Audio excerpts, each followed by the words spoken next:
to 50 Years of Chess with Robert Radford. My opponent this afternoon is someone I've already done a game with, but this one was interesting, so I thought I would show it. It's against S.Woolgar. He was playing for Hallam, I believe, on this occasion. Minor knockout match back in 2011. I don't recall him being there, but that's what I got here. So anyway, it is the same person as I played before that I have on 50 Years of Chess. I was white in this game, and no, Stephen was white on this game, and he was a player that tended to play one opening with white and more or less one opening with black. He wasn't that, he didn't vary that much in the way he played. He played basically the same every game. He relied upon what he knew. It wasn't what you would call someone who'd obviously studied and learned various openings so as to give him some variety. But he was fair, and in the lower divisions he wasn't too bad. He was about 135 in old grade here, which is about 1713 in the ELO system, and I was 154, which is about 1870. And this was a minor knockout match, so I believe we were top board. I played c4, Stephen played c4, and I played c6. Knight c3, d5, cd, cd, d4. So we've more or less gone into now what would be a Queen's Gambit type of exchange until he played g3, in which case he's staying with the English. I played bishop f5, he played a3, knight c6, bishop g2, h6, stopping the pin on the queen with the bishop, queen b6. Now I played this because it gives me an opportunity to maybe take his pawn and threaten a knight on c3, but it was more of a threat than anything else. He played b4, and then I came in with my knight to e4. So this is an offer of a knight exchange, or lose your knight, basically. So he played it to a4, attacking my queen, so that he's not going to push that pawn on and make me move my knight.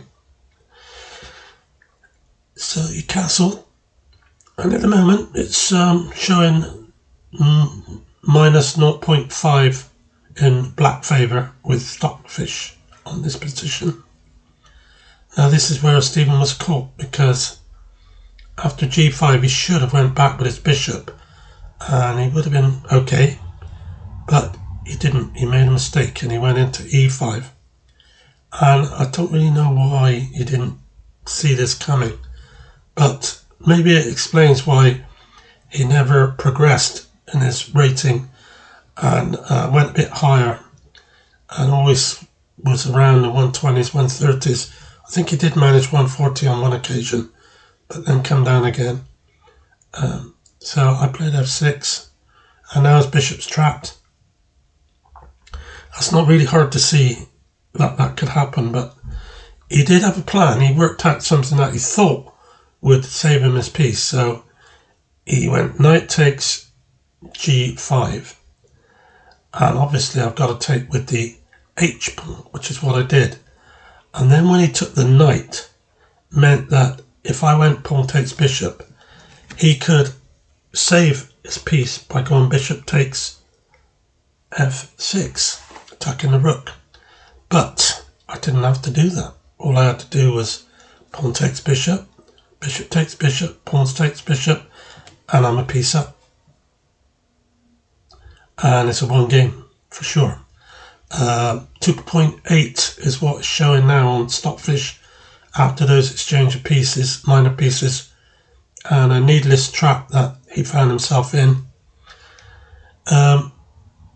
He took the pawn in the centre, and I moved my pawn on so that the knight cannot go back to c3, and I can pick up that pawn anyway at some point.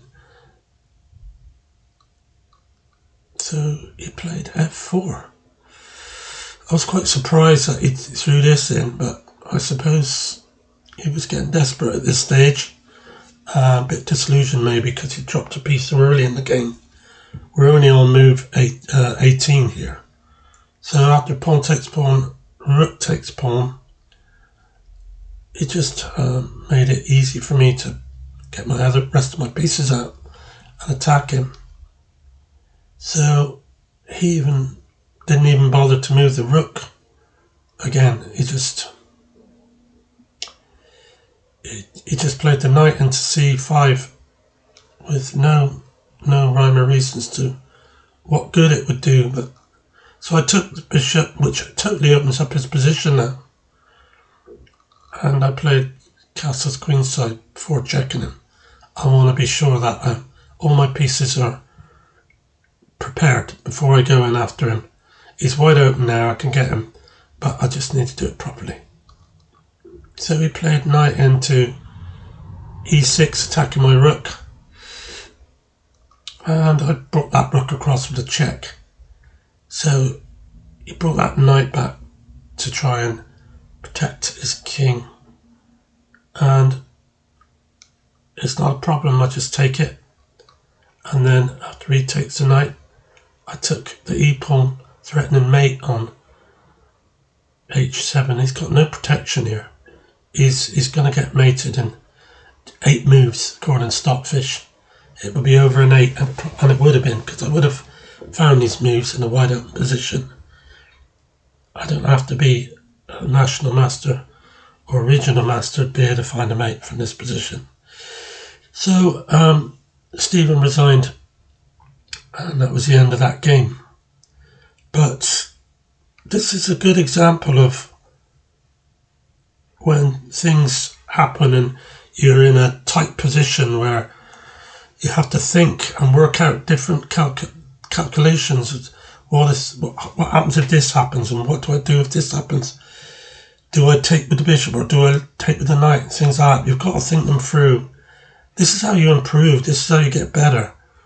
But to blindly play a move without thinking it through cost him dearly, and it's a shame because I've always felt somewhere there's a good player inside there, but not today, not on this occasion. So thanks for watching. I hope you enjoyed this, and I'll be back with another game pretty soon.